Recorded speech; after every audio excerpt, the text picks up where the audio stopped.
appreciate you guys battling the weather. I think today is a testament for the Healthcare Association and for all of us that when it rains, it might not pour, your breakfast just might be late, your AV may not work, and then the sun comes out, right? So I appreciate you guys being here. My name is Laura Stewart. For those who I do not know, I serve as the Executive Vice President at the Forsyth County Chamber of Commerce. And in that role, I have the pleasure of serving as the staff liaison for our Chamber's Healthcare Association. And we are excited to be able to present this roundtable series, our practice managers quarterly roundtables. And so grateful to those of you who participated in last Saturday's Boulder Dash. Were there any runners or exhibitors? All right. Any age group winners at the Boulder Dash on Saturday? Well, I have to say, if we're going to have rain, sorry y'all, I'd rather it today than it was on Saturday at the race. So I appreciate y'all for battling it. But the sustainability of this series is made possible by several businesses who are championing our local healthcare industry. Today's co-presenting sponsors are Brandywine Printing and Pinnacle Financial Partners with Synovus. Hoping I said that somewhere right, Matt. I'll let you share with us for sure. Our Healthcare Hero sponsors, Central EMS, Assisted Living Locators. Greg, thank you as always for being here. And our newest hero, Comfort Keepers. Thank you, Jennifer and Ethan. Thank you for joining us today. So Brandywine Printing is a longtime champion of our healthcare industry. And I'm going to ask Garrett Brooks, owner of Brandywine Printing, to come and give you guys some good morning news as well. Good morning. So my name is Derek Brooks. I'm the owner of Brandywine Printing, and we only exist to help other organizations succeed. And we do it by providing printed materials that either improve their image or make them more efficient. And that's what we come to work every day to do. And we're excited about it. So I felt, I was walking in with Liz this morning, and we were having a conversation. And some of y'all might not know this, but I'm from Forsyth County. Like Laura mentioned a minute ago, what did you call it? Forsyth County. So we say Forsyth if you're from here. And also, if you were from here, this is what you would sound like. So, so I like to just come up here and tell you all a little joke every time. So I'm going to do a joke and I'm going to sit down. And if you ever need to improve your image or be more efficient, we can help you with printing materials. So this old couple was at church. They were actually in front of me. This is not a joke. They were in front of me, and the lady, I observed her lean over and whisper to her husband, "I just did a silent fart. What should I do now?" She said, "Next thing you need to do is change the battery in your hearing aid." Thank you, Derek.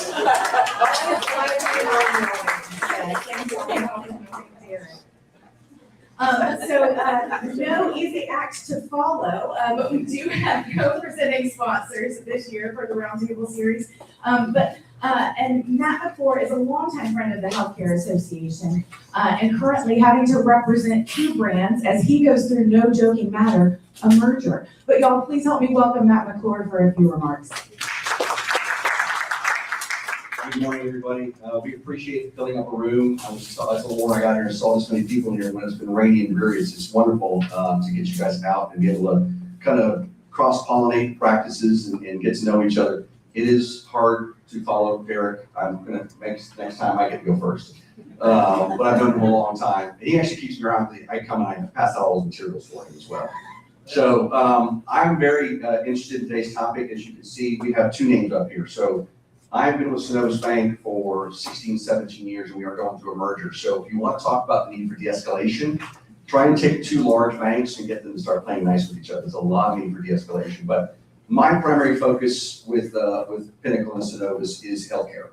Most of my clients are larger, multi-physician, multi-location practices. So if I haven't got an opportunity to meet with you or learn more about your practice, or you have any specific needs that would fall into the world of financial support, banking services, please come talk to me. I'd love to teach you more about how we work with our practices to help you guys thrive and grow. Thanks so much, Matt. And if you guys will, please just help me give a hand for all of our sponsors today.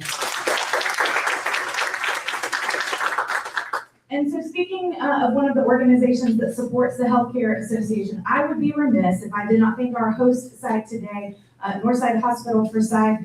And I'd love to ask my polka dot twin for the day, Kathy Galbraith, to come and just give a few words of welcome to us. Hey everybody, it's Kathy Galbraith. I'm one of the directors here at First Sight. I do look forward to Derek's jokes, but I think I'm gonna start screaming his jokes. Anyways, thank you so much for being here today. Like Laura said, we had an amazing Boulder Dash last weekend. How many runners? Close to 800. Yeah, close to 800 that went through the rock quarry. It is an amazing race, so if you missed it this year, make sure you join us next year, even if you just want to walk. Obviously, you guys know we are in construction. So the first phase, you guys can see, we have 2 medical office buildings that are being built over towards the 2000 building, plus a parking garage. On the back side of 400, you guys can probably see that there's another parking garage. If you guys didn't see my LinkedIn, you can always go find me or whatever, but I'm trying to keep everybody posted on what's going on campus. That garage over here on the back side will add an additional 500 spots. I just because parking is a challenge on our campus. That will in time alleviate a lot of surgery patients, where the flow is in the front. So discharge and surgery and check-in bunch is gonna, in time, in about 2 years, flow to the back. We also just broke ground on another new tower that will add initially another 100 beds, but in time we can go up 10 stories. So in time, it will allow us to be well, after that first phase, we'll be well over 600. So if you can imagine, after 10 floors. We've already moved to the helipad. Currently, it's over towards the 2000 building. In time, it will come back to the back of the hospital. And we're doing a massive expansion on our emergency department, which is absolutely needed. We take great pride in our getting patients in and out in less than 1 hour, and that obviously has become a challenge. So, I just ask people to find their patients. We will take good care of you or your patients or your families. But it is a massive expansion, which I'm very excited about. We currently have 36 rooms, just to kind of give you numbers. Currently, Atlanta is a 700-bed hospital. They are about triple, quadruple size emergency department, and they see about 8,000 visits each year. We are currently shy of 500 beds. We have 36 rooms, and we see about the same amount in our ED. And we're able to hold the fort down with what we have. But that's a big reason for the expansion, and we're excited. So that's just phase 1. That's going to last about 2 years. Of course, there's continued expansion plans, so we'll probably do construction for the next 5 years. If you want to know more or see where we are, make sure you come to the January kickoff. The save the date is coming out. Remember, save the date does not mean register, it just means save the date, and then around September, the registration will come out, and when the room is full, it is full, so don't miss it. But thank you guys for being here. Thank you so much, Kathy. All right. Well, I mentioned last quarter that we are on a team building journey here at the Healthcare Association. And like our last session, we've got a team of facilitators joining us today to help us navigate what can be a tough topic. So I'm happy to introduce Chief Russ Drew. Russ Drew was appointed as Chief of Police for the Georgia Department of Behavioral Health and Developmental Disabilities by Commissioner and former Forsyth County Representative and Manager Kevin Tanner in 2024. With 30 years of experience as a Chief of Police in Georgia, Chief Drew is well-versed in the impact of law enforcement challenges. Previously, Chief Drew served as Chief of Police for a hospital system that shall not be named on this campus.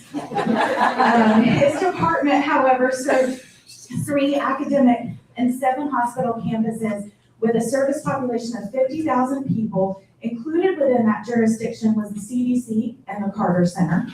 Prior to that role, he served as Chief of Police for Columbus State University for 10 years, which is where I believe he met our co-facilitator for today. And our co-facilitator for today is Dr. Chip Reese. He recently retired as the Vice President for Enrollment Management at Columbus State University, where he also served on the graduate faculty and as an instructor at the Georgia Law Enforcement Command College, where he taught behavioral and threat assessment. He often consults with other colleges and universities' behavioral intervention teams on best practices. He is a member of the Association of Threat Assessment Professionals and the National Association for Behavioral Intervention and Threat Assessment, where he serves on their advisory board and was their president in 2016. He has worked in the advocacy space on behavioral intervention and held multiple roles within the University of Georgia during his career. Despite all of these different roles and all of his accolades that I myself learned more about yesterday, I suspect that a few of the roles he holds most dear is being coach to his 6 grandchildren, and based on my experience, being Uncle Chip to yours truly. Will you guys please help me welcome my Uncle Chip and Russ Drew to the healthcare.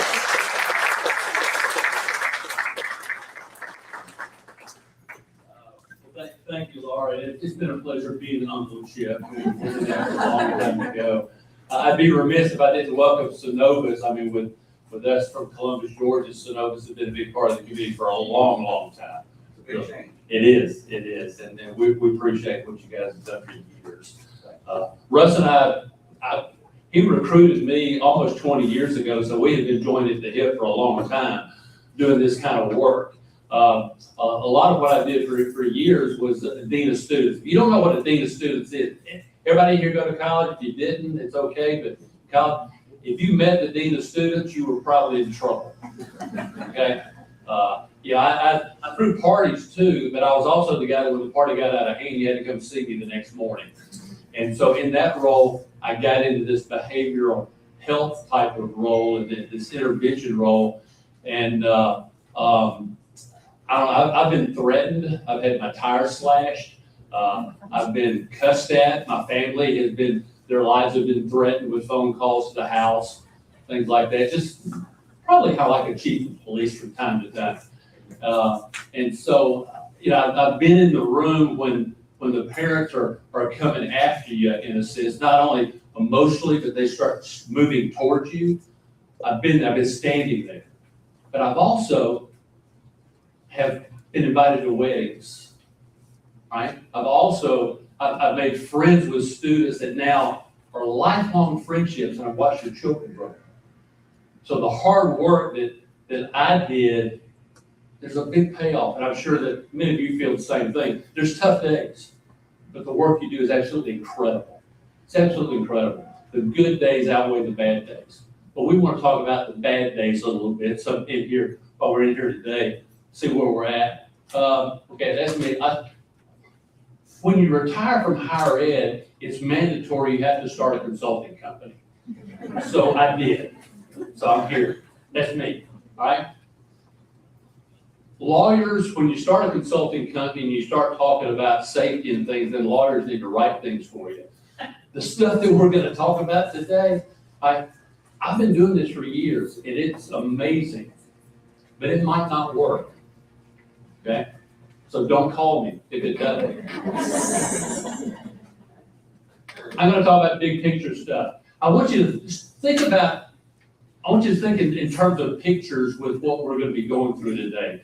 A lot of times when I do this, it's a 2-day event. It's 6-8 hours, and I just stand up here and just rock and roll, and I have all kind of tools. I teach you things, and we have scenarios. So we're going to do 2 full days worth of training. We're going to do it. I got about 15 more minutes. So here comes a fire hose, and my father was a fireman, so I know how to handle one of those things. I'm going to throw a lot of stuff at you here. But what does this person look like? What does this dangerous person look like? First, let's think about this. Okay, I got, when you go backwards. Okay, over here with a 1. This is a 1. A 1 is a happy person who doesn't feel threatened. They're not suicidal. They're in a good place. Okay, I'm there this morning. If you can't raise your hand being a 1, we can talk afterwards and see how you're doing. Okay, all right. Over here, the 10, this is murder-suicide. This is a bad day for a lot of people, okay? Bad day for a lot of people. The idea of behavior intervention, recognizing where people may be, if you think about this, all 10s were, at one point, they were a 5. Something escalated and they became a 5. Now, they either self-check, they go, wow, I don't know what I'm up to, but I need to stop this. Or a friend comes along and says, hey, dude, you need to shut it down. Something happens and they stop, okay? But all 10s were 5s. What you need to understand is all 5s aren't necessarily gonna become 10s. Again, sometimes self-regulation, sometimes we can do things. We wanna talk about what we can do today to maybe stop somebody at a 5 and start them working their way back to being a 1. Now, something that Russ and I have done, again, for years, this idea of recognition, of seeing something, tracking, being able to see what's going on, and now you can go and intervene. If you wait till noise happens, you're probably in a bad position. What can you do before the noise happens, right? All right, the idea of a pathway to violence. This is how people think. So this is real serious stuff, but first let's do it this way, okay? I'm gonna say Laura, all right? I'm gonna pick up, okay? I'm gonna say Laura and Eric are gonna have a barbecue at their house, right? And the reason they have a barbecue is because their neighborhood, which usually does a lot of cool things, they hadn't had a barbecue in a while, and they're pretty upset about it. But they have a grievance. No barbecues, by golly, we'll do something about barbecues. So they get an idea to have a barbecue, and then they plan it. We're gonna have picnic tables here, we're gonna go over here, we're gonna come and put the grill. They start drawing it out. They actually go get stuff. They go get Boston butts. And then you know what they do? They have a barbecue. When people do harm to other people, when they are, if you want to say, actively thinking about doing something to somebody else over time, they're putting pieces together, this is how they think. Same way when you plan a vacation, same way you get ready for Christmas. This is how human beings think. So when you think about, if you're observing somebody who's escalating and you want to put them in a place of recognition, how far down the rabbit hole are they right now? Just think if you were planning a barbecue and if they're out shopping, right? They're out shopping for Boston butts. It's getting real close to barbecue time. So you have to understand, none of this is like amazing. People don't just wake up today and think they're gonna go be a mass murderer. That doesn't happen. Things are happening along the way, and recognizing what's happening really matters, okay? Think about this, the idea of dangerous behavior and disruptive behavior. They're two different things, but they're headed to the same place, which is violence, okay? Over here, if we look at a primal aggressor, that's what we see most of the time. That's what I saw most of the time as a dean of students, somebody that they were having a bad day. Something was going on with financial aid. Any of you guys have trouble financial aid off? Yeah, we'll join the club, everybody does, all right? Because something's going on and they start escalating because now they're being picked on, they're being singled out. And I turned my paperwork in, you're saying I didn't? How many times do I have to do this paperwork? And on the way out the door, they slap something and say, something like this. Now we understand going from frustration to now targeted violence. They slap over something on the way out the door. People will usually attack inanimate objects before they move on to people. So if they slap something, probably they're working their way up to, unless we can de-escalate them in some fashion. But a primal aggressor happens fast, is loud, and they're upset, okay?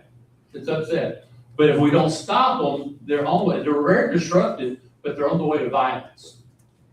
Over here, this cognitive aggressor, anybody watch what happened this past weekend with the president's, the media dinner and all that type of stuff? And that guy came from California, had a big plan and came all the way across the country. If you have read the manifesto, this had been building up for a while. He checked into a hotel, no problem, right? Very quiet, right? Very, very quiet, the whole process, until it was time to act. Then it got loud.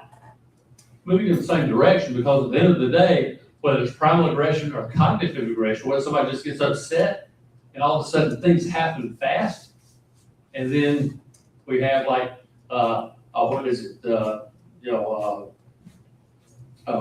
the term, Russ, when somebody gets in a fight and they kill somebody? manslaughter. That wasn't planned. You know, that wasn't, it just happened, right? But over here, there's a lot of planning going on. We don't have time today to go into that much. I'm gonna hit on it a little bit. We're really gonna be talking about the primal aggressor who's standing at your counter because they got there late and now everybody else needs to be late because they were late. I don't know if that's ever happened to you. It's happened today, okay?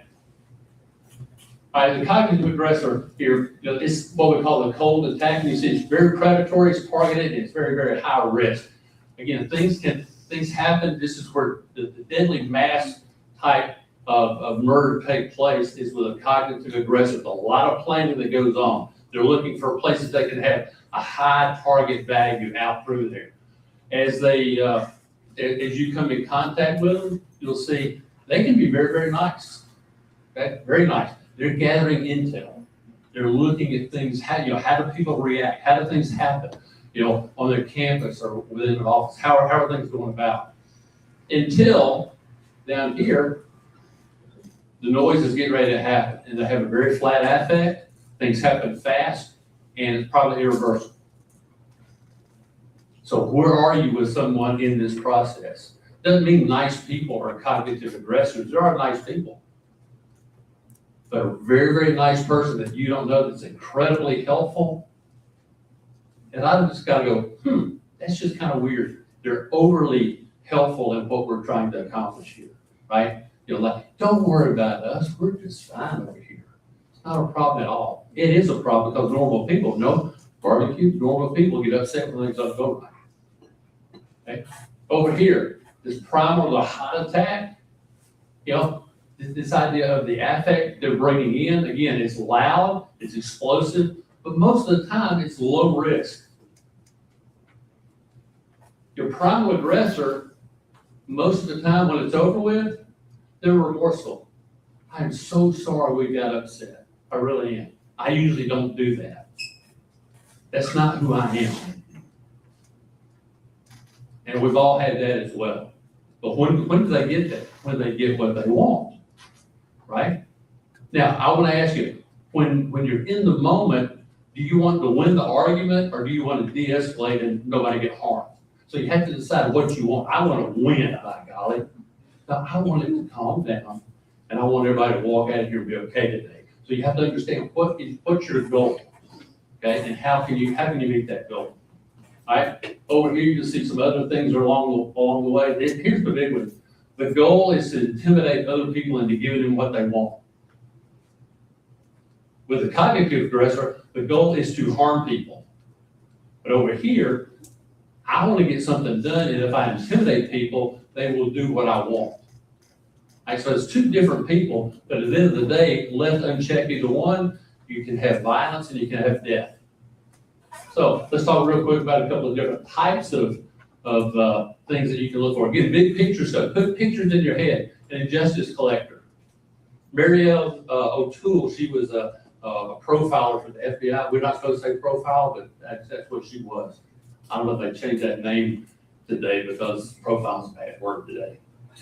But she looked at things and said, you see these people that are injustice collectors, there's little bits of information along the way that they were done wrong somewhere along the way, and they start putting all this in a box, and one day they go, I'm gonna do something about this. But in justice collector, you have what you call a glorified avenger. Okay, again, this past weekend, if you read down to the manifesto, down through there, I believe his name is Mr. Allen, you read down through there, he said things like, it's about time somebody did something about this, and if it has to be me, I'll do it. My life may end, but it's for the better good. Your cognitive aggressors many times are injustice collectors. These injustice collectors, the way they go about their business, they are doing good, actually feel like they're doing everyone a favor. They think they're doing the right thing. And that when you have somebody who thinks they're doing the right thing, it makes it very, very difficult to first identify and then de-escalate, right? You can also have justice collectors that are not necessarily the cognitive aggressors, they're more that heart attack, and that things have been going bad this morning, and this is just one more, and here it is 10 o'clock, and I've had it with the day so far. And something's gonna go right, and you're gonna fix it for me now. So that can be an injustice collector too. Probably though, it's a smaller box. They can probably keep that in their pocket right now. And it's just been a bad day. That's, road rage? Okay.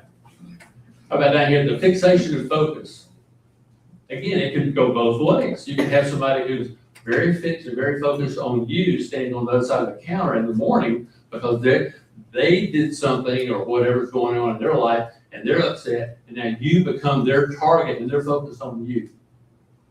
Or you have somebody who's been thinking for a long time, and there's a lot of fixation and focus on an individual or a group, and the attack is going for that. So think about, again, what's going on here? What are they collecting? Who are they focusing on, right? What's happening over there? A time imperative. I had somebody tell a financial aid person one time, they said, you have messed me up every single semester, okay, every semester, and this is gonna be the last semester you messed me up. I will be back over here at 4 o'clock tomorrow afternoon, and if you, Mrs. Smith, don't have it right, there'll be hell to pay. I will deal with you. You know, when I'm sitting around my table and we hear stuff like that, that's when I turn to my police guy and say, is that a direct enough threat? Could we get a warrant on this? Right? So sometimes the paperwork's the best thing to stop something. So what is actually going on here? You know, what is really happening? A time imperative. You know, sometimes when you read these manifestos of these mass killers, you'll see at the end, they'll say things like, sorry for the typos, but I was in a hurry. I didn't have time to check. That's what Dylan Roof said over in Charleston, South Carolina, when he went in and killed a bunch of people at the church. I didn't have time to do spell check because this was going to happen quickly. Right? So what type of time imperative is going on in somebody's life? Fantasy rehearsal on a college campus. Occasionally, have you ever been in this situation where somebody pulls the fire alarm in the door and everybody goes outside? Yeah, you had to have a college experience if you don't get to do that. We train our resident life people that when the fire alarm is pulled, you do your thing, and then when you step outside, don't go over and talk to anybody, but you step outside and you're looking for the person that's not doing what everybody else is doing. You're looking for the person sitting up on the hill watching how you exit the building.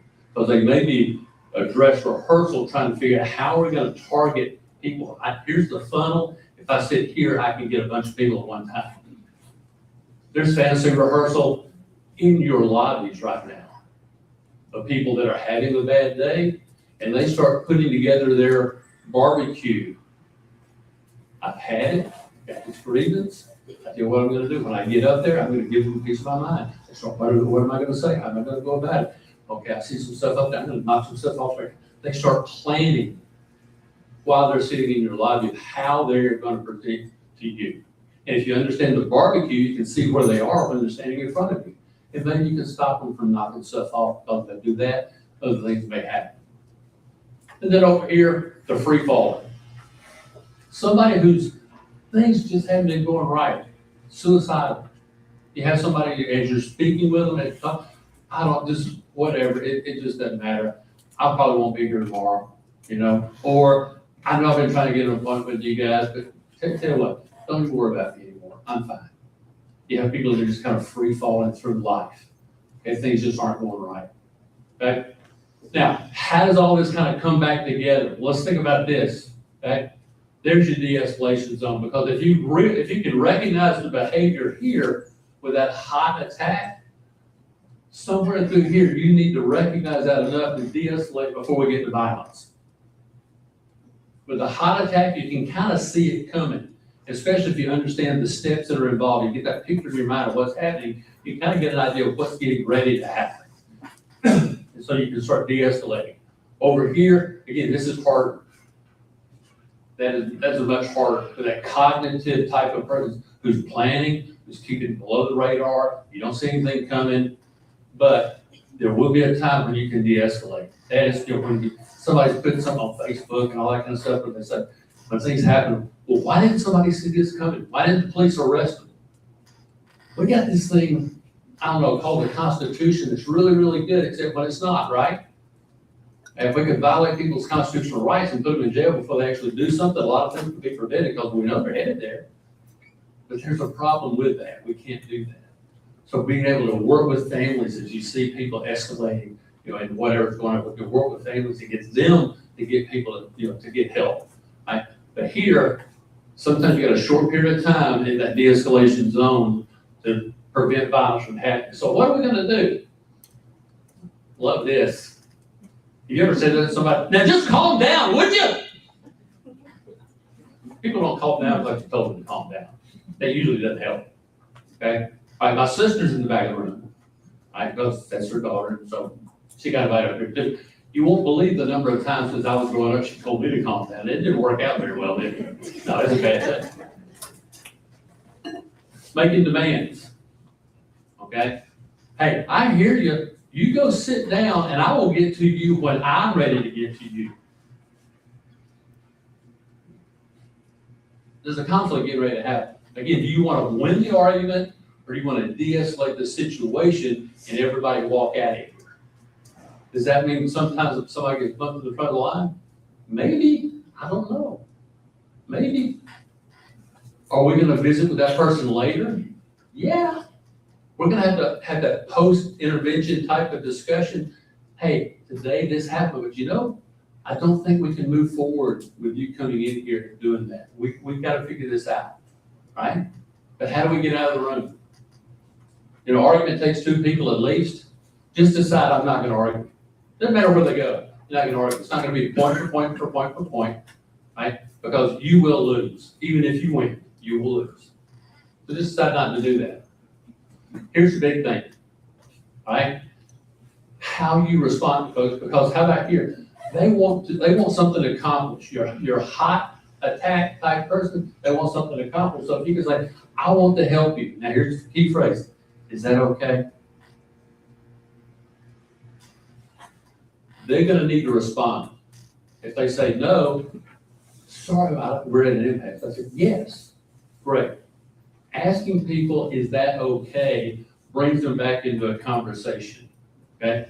Easiest way I've been sitting in my office before, and I start working with somebody, and the students, they're all upset, they're yelling, and and I just start rolling my shoulders forward, kind of get a little bit closer down here, and I start talking softer, and in a minute, the student looks up and goes, why are we whispering? I don't know. People will follow where you go. If you follow excitement and loud, they're going to follow you. And now both of you are chasing each other. They will follow you because you have something they want. Otherwise, they would just leave.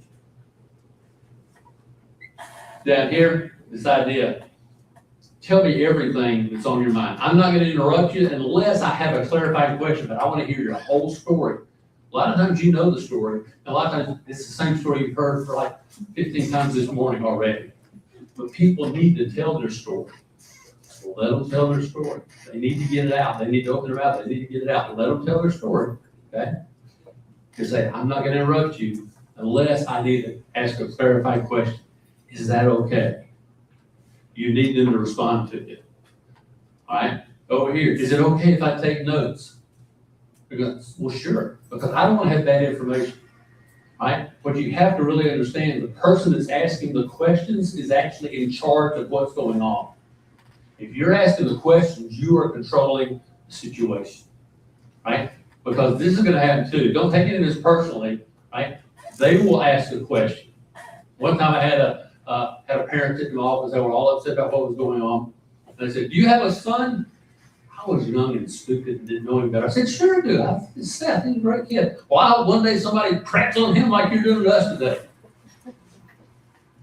Don't take it personally because they don't know Seth, right? But also, don't make yourself and your family a target for people by giving up information, right? Or as Margie puts it, my wife Margie's incredibly unique. Maybe one day she can come up and do this for you.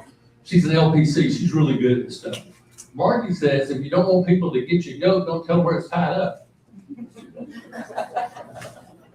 She has a way to kind of get right to the point, right? That if you don't want people to attack you, do you have a son? Hey, that's what I want to do is I want to help you. Is that okay? Can you circle back to that? Or if they just kind of hang in there with you, I do have a son. He's a wonderful guy, right? Let's help your son.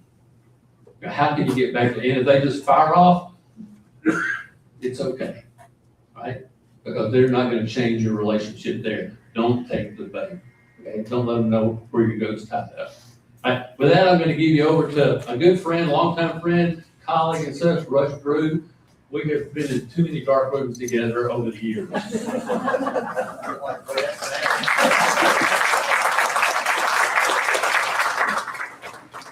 So thank you all so much. So the good Dean Reese has given you so many characteristics, so many traits, right, of a person in crisis. But I'm going to do what old cops do. Now I'll qualify that a little bit. Laura, thank you so much for the introduction in my bio. Last year I had a huge landmark myself. 2025, I celebrated 40 years. She gave you the last half, I give you the first half. First half, I served as a Marietta police officer. I was certified in 1985 and have had a fantastic journey. So, but I want to do this, all right? I want you to, because if we don't do anything else this morning, right? If we don't do anything else except make you think, right? Stop and think, right? About how to apply this to your, and my kids hate this term, situational awareness. My poor kids, right? Heard this over and over, right? Situational awareness, right? What are those environmental elements that are going on around you, right? That might generate a dangerous situation, right? And I'm not talking about, right now we're focused on your workspace, but I'm talking about when you go home, when you're stopping to get gas, you know, when you're at the grocery store, right? That you're applying this, not, and you know, it's a delicate balance, right? And I'm now in the behavioral health business. Thank you, Kevin Tanner. But not to obsess over, right? It's a delicate balance, right? That you maintain that level of just consciousness. I'll share with you one of my favorite philosophers, right? And I'm gonna date myself a little bit, right? So one of my favorite philosophers, Bruce Lee, right, is gonna say reaction will never be action, right? So simple, but yet so complex. If you don't take some steps, some thoughts before certain things happen, right? I'm sorry, but you're gonna lose, right? So we gotta apply a little bit of pre-thought to what's gonna happen if I'm in a dangerous space. So again, I'm gonna do an old cop thing, and I want you to join me in an exercise, right? It's gonna be a scenario. I'll give you a scenario. And in this scenario, well, before we go to the scenario, help me out. Clear your head just a little bit here, clear it out. Don't be thinking about what's coming when you leave this, what's waiting for me in my workspace, what's gonna happen tonight. Clear your head for just a minute. And then I wanna draw you to that workspace, whether it's the office, whether it's the examination room. And for the purpose of this exercise, I'm gonna narrow it down, right? Not to these spaces that have some of the resources that I've known at hospital locations and Northside is blessed with, but smaller office spaces, right? Let's say that you know, there's somebody up front in the office, practice, and I'm in the back, right? And I'm focused, man, I am focused on the project in front of me or the patient care in front of me, right? The administrative task, whatever your role is, I'm focused on that, right? I am really into that space, right? But in the background, you know, I'm starting to hear, down the hall, I'm starting to hear some voices get raised, right? And it's not that voices can't get raised in a work environment, right? But it's keeping on. I'm trying to focus on what's in front of me. But those voices continue to be raised down the hallway. And it's not sounding good, right? I mean, we all, kind of been there. We're picking up on some tone, right? Maybe some words. Right there, I'm gonna stop you right there, right? Help me, well, how are you processing that, right? What's gonna be my action steps from that space, right? I'm hearing the voices raised down the hall, right? What am I gonna do, right? Am I going to go investigate, disengage from what I'm doing, go investigate? Am I gonna listen to it for a while longer? Am I gonna go ahead, if the resource exists, notify security? Help me here, give me some thoughts. What would we do? I know many of y'all have been in hospital environments, you've been in drills, right? So at that point, I'm just hearing voices down the hall. What am I thinking, right? Fantastic, right? Right, so we're thinking about, what's my safety, what's their safety, right? So again, for the purpose of this exercise, again, I got one person up front, I'm down the hall, and I would encourage you all, right? Even in office areas that are more populated, don't assume, right, because you have more numbers, that those numbers necessarily are going to be thinking what you want to be thinking at that time, right? So I would encourage you to stay in that narrow space, right? You got one person up front, I'm in the back, right? So let's say for the purpose of this exercise, I'm going to investigate, right? And so I go up, and my colleague, bless her heart, she is tearing it up. All those kind of conflict resolution skills that Dean Reese was speaking of earlier, I mean, she is acing the test, right? But unfortunately, our person is just continuing to escalate, right? So what's going through your head, at this point, right? Hopefully you're stopping and thinking about, okay, if this continues to go south, where are we going, right? Is there an access, anything within arm's reach that might possibly be used as a weapon, right? And you need to really swing wide with that, right? No pun intended, right? As to what might be used as a weapon in that space, right? And so, and if it truly goes there and we have to evacuate that space, can we get to a space that we could put a lockable door, hopefully, between you and the individual concerned, right? And so as we stop right there, back to that reaction versus action, if we haven't stopped and kind of processed some of that, and most of you in a healthcare setting, right, you have the opportunity to drill. We're going to talk about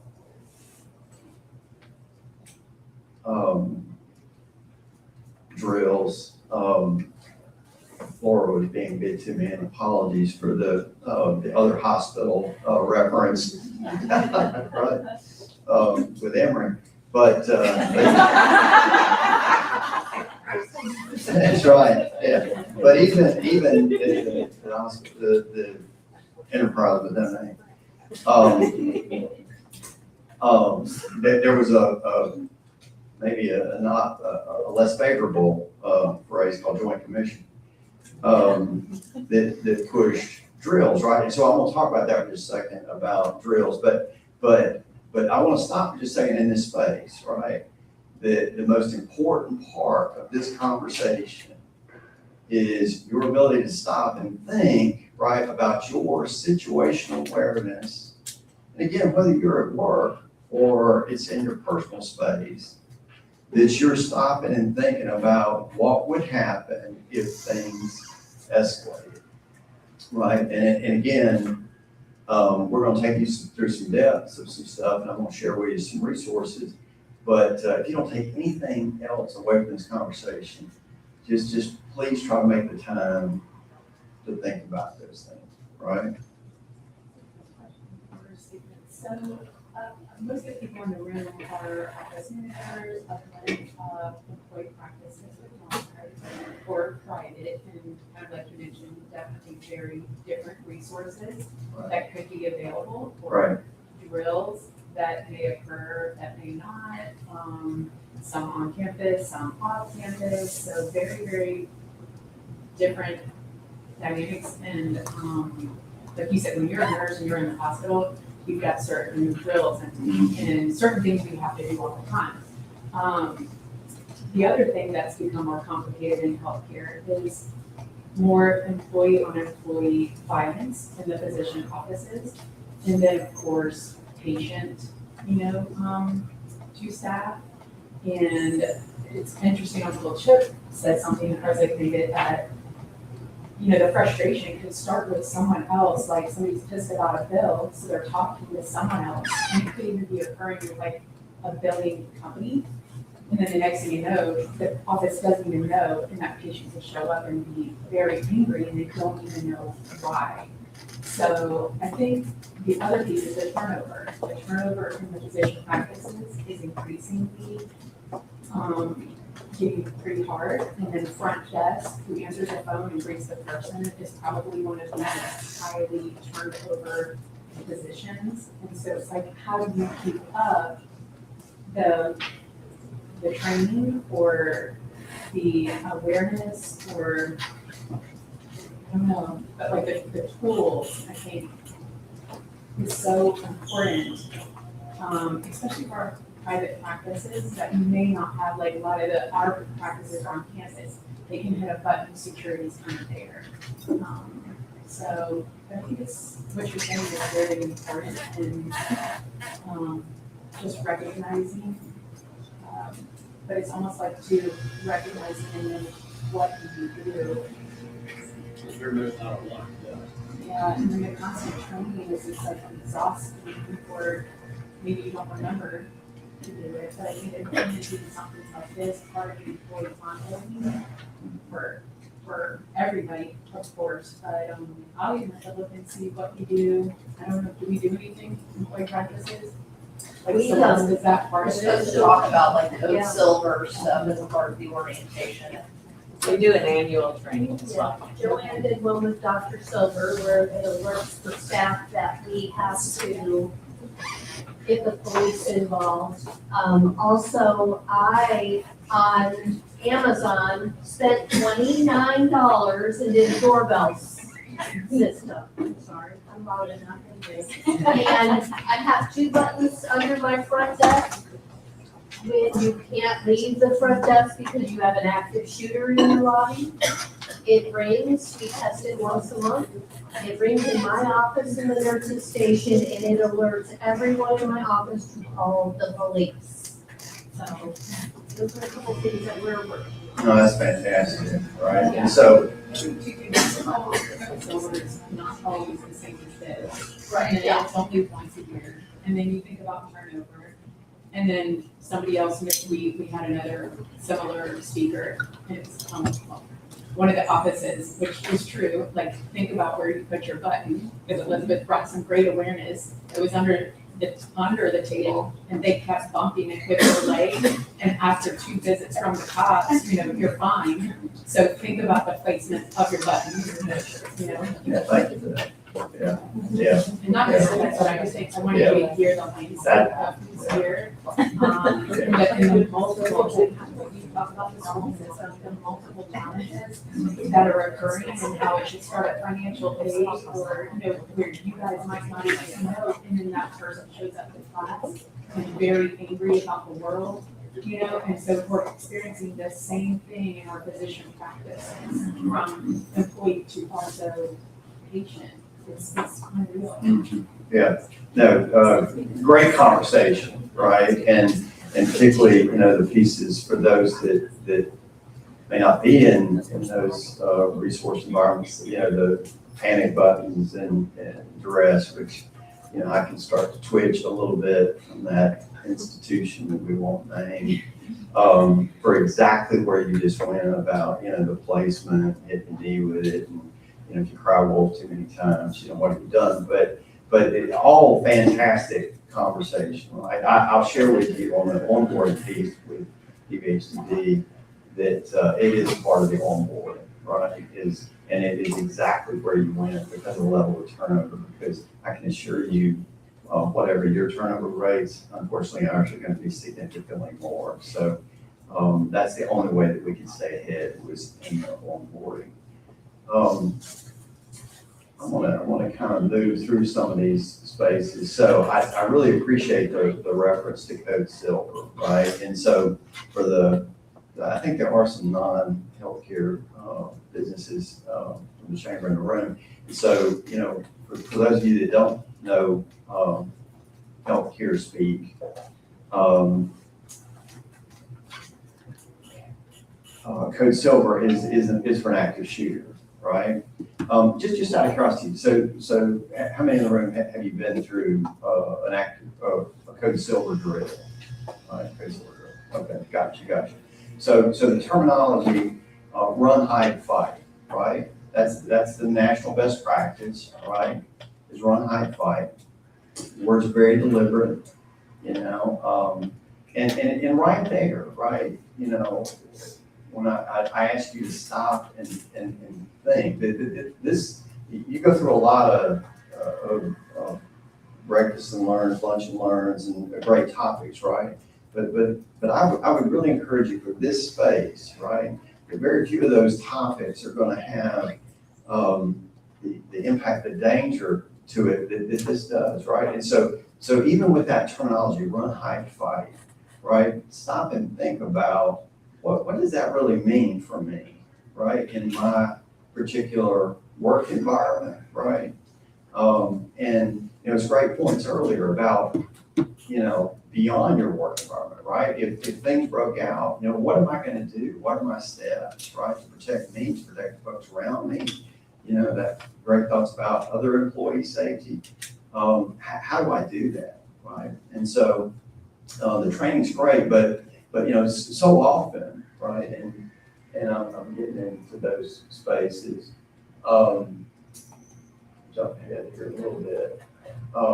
When we get to those drills, right, with Joint Commission, this is really more for the hospital folks, but a lot of times, right, it becomes so repetitive, right, that we really aren't stopping and thinking. We're just checking the block, right? And definitely from the cop world, I can speak to that. A lot of times we go through a lot of training that, I got to do this again, right? But I would really encourage you to please stop and think about what does this represent, right? For you, your safety, for the safety of the others around you. Again, the transference, right, to your personal life. What does that mean for you and the family? Again, that situational awareness. I'm not asking you, my wife, I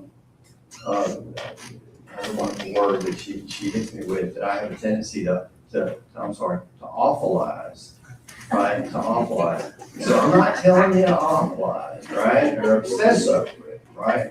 But just a level of consciousness, right, and awareness as to what can happen, right? So let me back up just a second, and let's touch on this. Good Dean Reese went here a minute ago about what happens when it escalates to the police, and we've got some great thoughts in here about defining what does it really mean when you engage the police about threats, right? My advice to you, I haven't played chief of police for a long time, is when in doubt, call, right? When in doubt, when you have wonderful resources like security, when in doubt, call, right? With your local law enforcement. If you don't know, you have a fantastic resource here with the Forsyth County Sheriff's Office.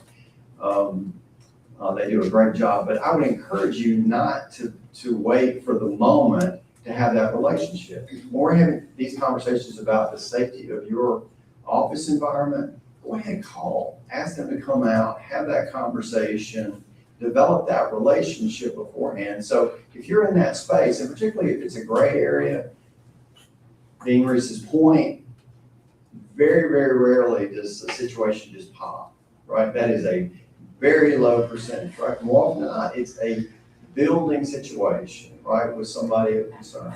So go ahead and communicate that sooner than later.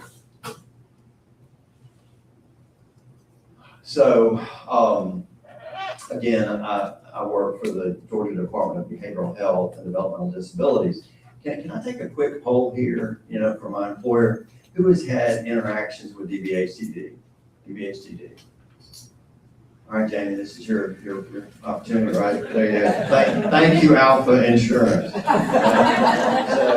So the Georgia Department of Behavioral Health, Developmental Disabilities, just a quick ad here is, big picture is, it's 5 state hospitals spread across the state that has both adult mental health and forensic patients, right? 5 state hospitals. There's also 6 regional offices. There's 1 regional office here incoming that provides services. And then there's community integration homes spread across the state. And since Uncle Chip, has had all this conversation, I'm gonna tell the story of my daughter. When after all these years, in law enforcement, when I shared with her about this opportunity that your former county commissioner and state representative, who's now the governor's appointee, is Commissioner Tanner, asked me to do this role, sharing with family, and my daughter, who's one of those that's just too wise for her age, she said, Dad, what a impactful space for you to be in your 4th quarter.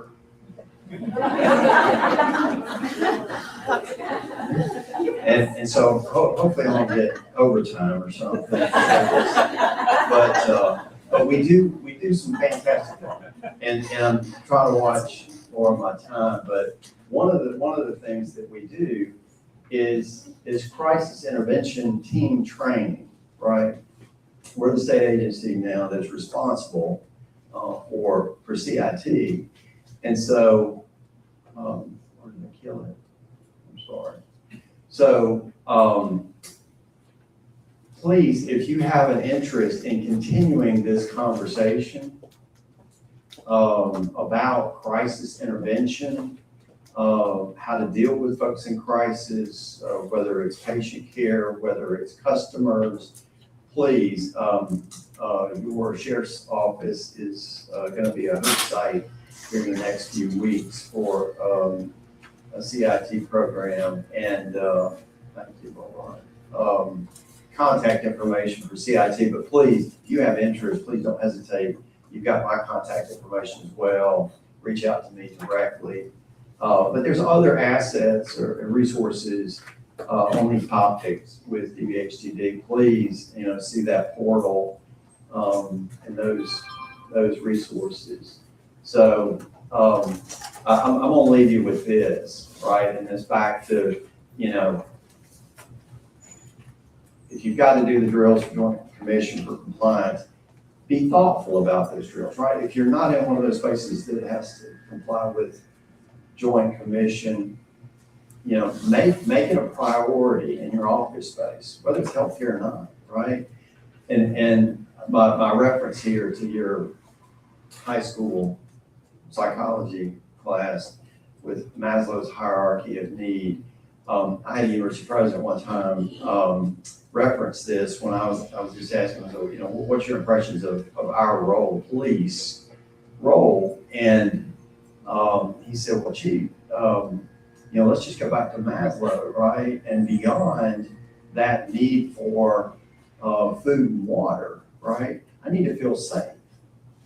I need to feel safe in my space, right? Before I can really move on up that pyramid to self-actualization, I've got to feel safe.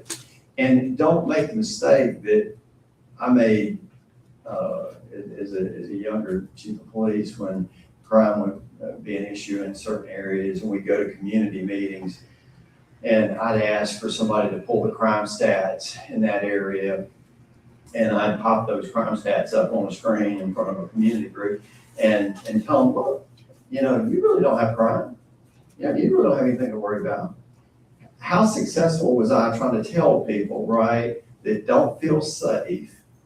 This, suck it up, buttercup. You just feel safe, right? No, please don't make my mistakes, right? If they don't feel safe, right, and they're not able to focus on patient care, right, whatever the business that you're in, right, if they truly don't feel safe, you need to be having some more conversations, right? What can we do to get you to a point that you feel safe in your space, right? Thank y'all so much. I think we're out of time. It's been great. Please let me know. Yes, ma'am.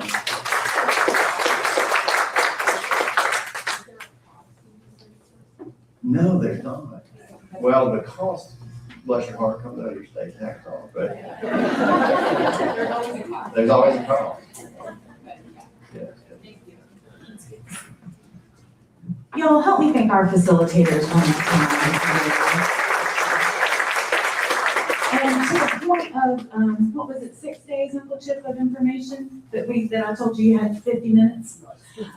So to that point, we will get the slide deck available to you guys. You can see, how many, these gentlemen had for us.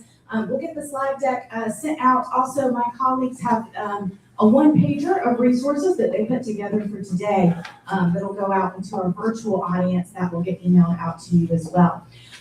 So we are gonna wrap things up. The team is gonna go ahead and say goodbye to our virtual audience. Thank you all for joining us. But for those of you who braved the weather, y'all know what time it is. It's raffle prize time. So I'm gonna ask Greg, to come up and share